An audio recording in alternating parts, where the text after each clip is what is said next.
Hey, this is Zachlog the Great.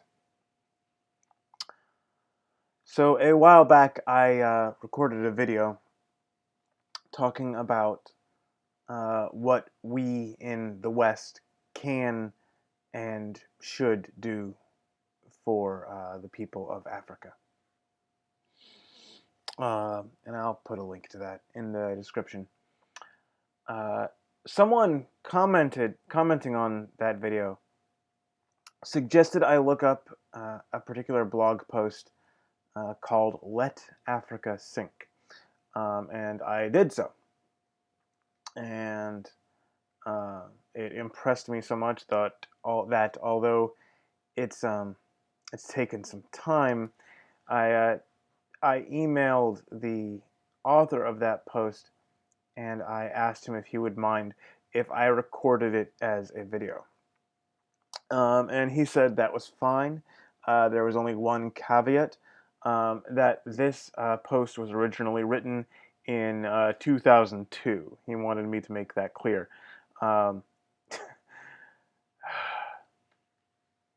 Regrettably, I don't think it makes that much difference. There's only one or two points where it's a little out of date, I would think, and unfortunately the main one of those is in the form of a warning we did not take. So, this is the second time I've recorded someone else's essay for this channel. I will, of course, put a link to his blog in the show description. This is by Kim du Toit. Let Africa Sink.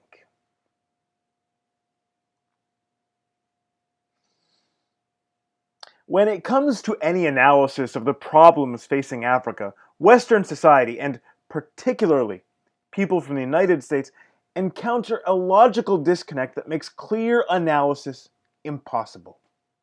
That disconnect is the way life is regarded in the West. It's precious, must be protected at all costs, etc., compared to the way life and death are regarded in Africa. Let me try to quantify this statement.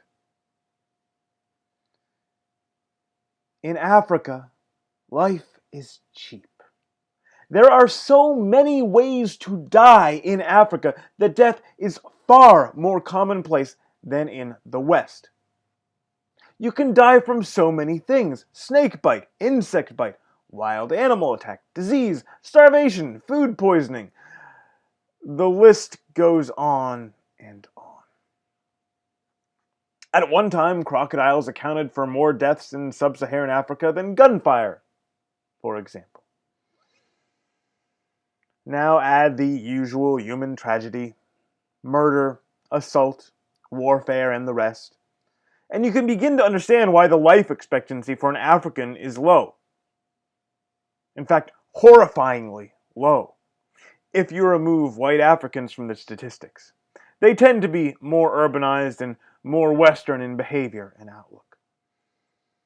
Finally, if you add the horrifying spread of AIDS into the equation, anyone born in sub-Saharan Africa this century will be lucky to reach age 40.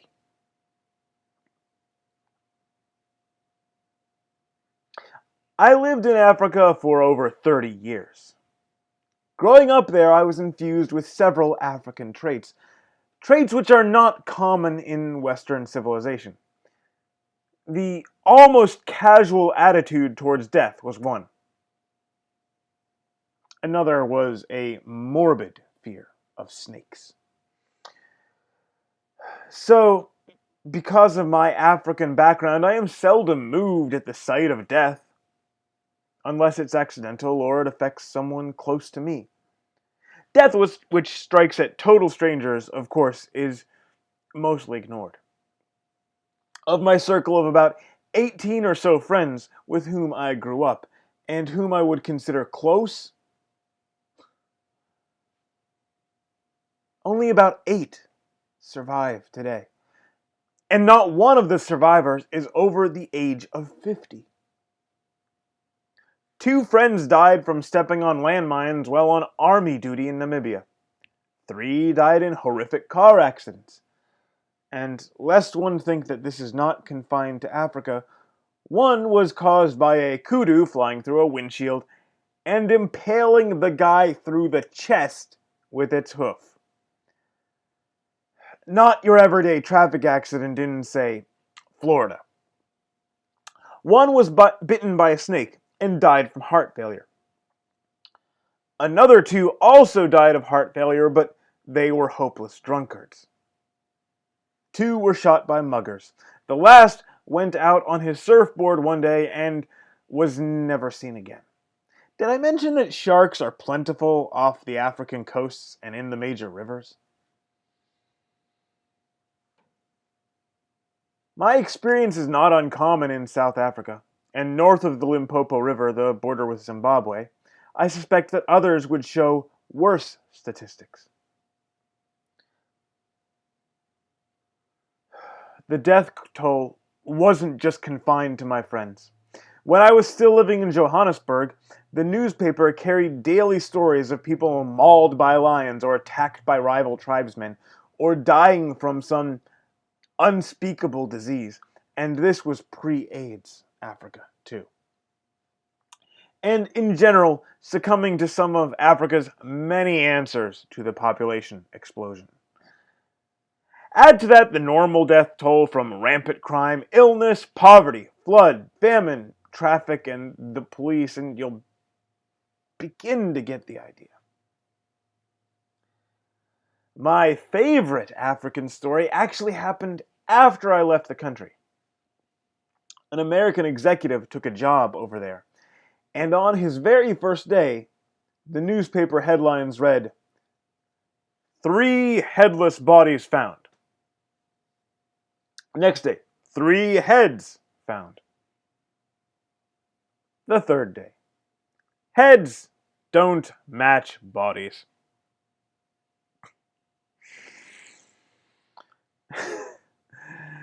You can't make this stuff up. As a result of all this, death is treated more casually by Africans than by Westerners. And I suspect most Africans, am completely inured to reports of African suffering for whatever cause. Drought causes crops to fail. Thousands face starvation. Yep, that happened many times while I was growing up. Intertribal warfare and rivalry causes wholesale slaughter. Yep, been happening there for millennia, long before Whitey got there. Governments becoming rich and corrupt while their populations starved. Not more than 9 or 10 of those. In my lifetime, the following tragedies have occurred, causing untold millions of deaths. Famine in Biafra, genocide in Rwanda, civil war in Angola, floods in South Africa, famine in Somalia, civil war in Sudan, famine in Ethiopia, floods in Mozambique, wholesale slaughter in Uganda, and tribal warfare in every single country. There are others, but you get the point. Yes, all this was also true in Europe. Maybe 1,000 years ago. But not anymore. And Europe doesn't teem with crocodiles, ultra-venomous snakes, and so on. The Dutch controlled the floods. All of Europe controls famine. It's non-existent now. Apart from a couple of examples of massive state-sponsored slaughter, Nazi Germany, Communist Russia, Europe since 1700 doesn't even begin to compare to Africa today. Casual slaughter is another thing altogether. Rare in Europe, common in Africa. More to the point, the West has evolved into a society with a stable system of government which follows the rule of law and has respect for the rights and life of the individual. None of which is true in Africa. Among old Africans, we have a saying, usually accompanied by a shrug. Africa wins again. This is usually said after an incident such as, a beloved missionary is butchered by his congregation for no apparent reason. A tribal chief prefers to let his tribe starve to death rather than accepting food from the Red Cross. Would mean he wasn't all powerful, you see. An entire nation starves to death while its ruler accumulates wealth in foreign banks. A new government comes into power, promising democracy, free elections, etc., provided that the freedom doesn't extend to the other tribe. The other tribe comes to power in a bloody coup, then promptly set about slaughtering the first tribe, etc., etc., etc., ad nauseum, ad infinitum.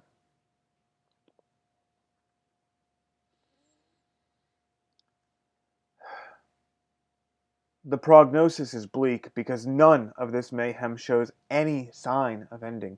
The conclusions are equally bleak because, quite frankly, there is no answer to Africa's problems, no solution that hasn't been tried before and failed. Just go to the CIA World Factbook, pick any of the African countries, Kenya, Tanzania, Zambia, Malawi, etc., and compare the statistics to any Western country. For example, Portugal, Italy, Spain, Ireland. The disparities are appalling. And it's going to get worse, not better. It has certainly got worse since 1960, when most African countries achieved independence. We, and by this I mean the West, have tried many ways to help Africa. All such attempts have failed. Charity is no answer. Money simply gets appropriated by the first or second or third person to touch it. 17 countries saw a real decline in per capita GNP between 1970 and 1999, despite receiving well over $100 billion in World Bank assistance. Food isn't distributed. This happens either because there is no transportation infrastructure, bad, or the local leader deliberately withholds the supplies to starve people into submission. Worse. Material is broken, stolen, or sold off for a fraction of its worth. The result of decades of foreign aid has resulted in a continental infrastructure which, if one excludes South Africa, couldn't support Pittsburgh. Add to this, as I mentioned above, the endless cycle of nature's little bag of tricks, persistent drought followed by violent flooding, a plethora of animals, reptiles, and insects so dangerous that life is already cheap before a man starts playing his little reindeer games with his fellow man. What you are left with is catastrophe. The inescapable conclusion is simply one of resignation. This goes against the grain of our humanity. We are accustomed to ridding the world of this or that problem, smallpox, polio, whatever. And accepting failure is anathema to us. But to give a classic African scenario, a polio vaccine won't work if the kids are prevented from getting the vaccine by a venal overlord or a frightened chieftain, or a lack of roads, or by criminals who steal the vaccine and sell it to someone else. If a cure for AIDS was found tomorrow and offered to every African nation free of charge, the growth of the disease would scarcely be checked, let alone reversed. Basically, you'd have to try to inoculate as many 2-year-old as children as possible and write off the 2 older generations.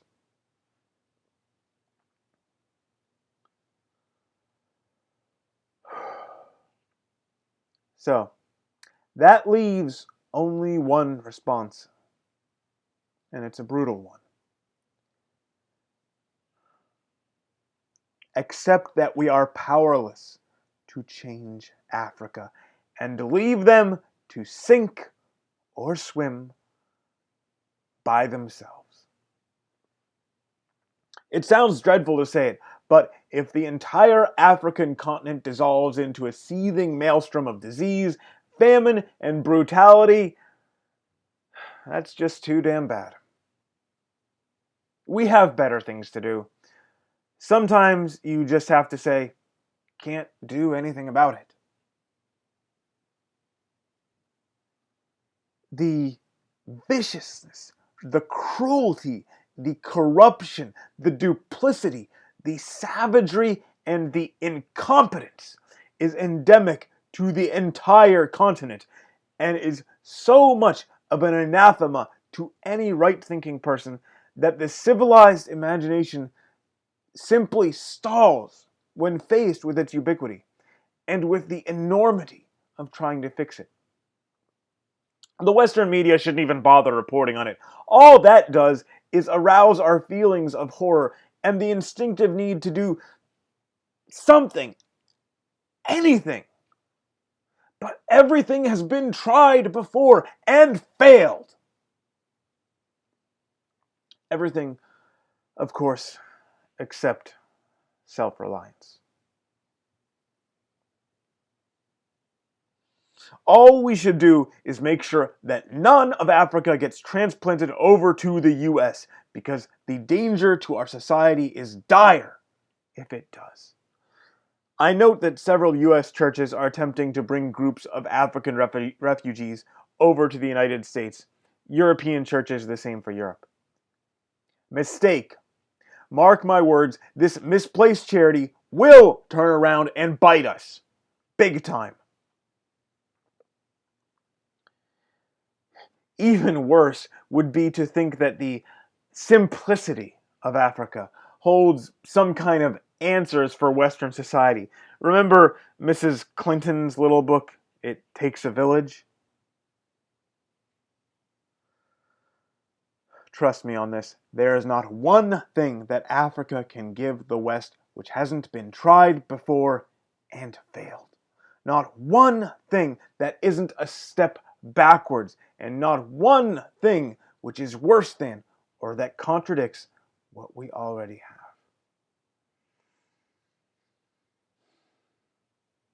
So, here's my tongue-in-cheek solution for the African fiasco.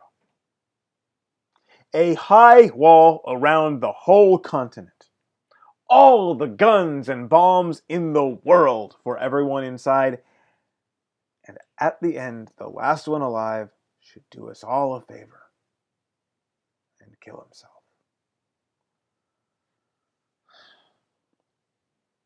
Inevitably, some Kissingerian realpolitiker is going to argue in favor of intervention because in the vacuum of Western aid, perhaps the communist Chinese would step in and increase their influence in the area.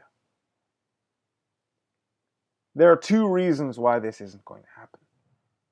First, the PRC doesn't have that kind of money to throw around. And secondly, the result of any communist assistance will be precisely the same as if it were Western assistance. For the record, both Mozambique and Angola are communist countries. and both are economic disaster areas. The prognosis for both countries is disastrous and would be the same for any other African country.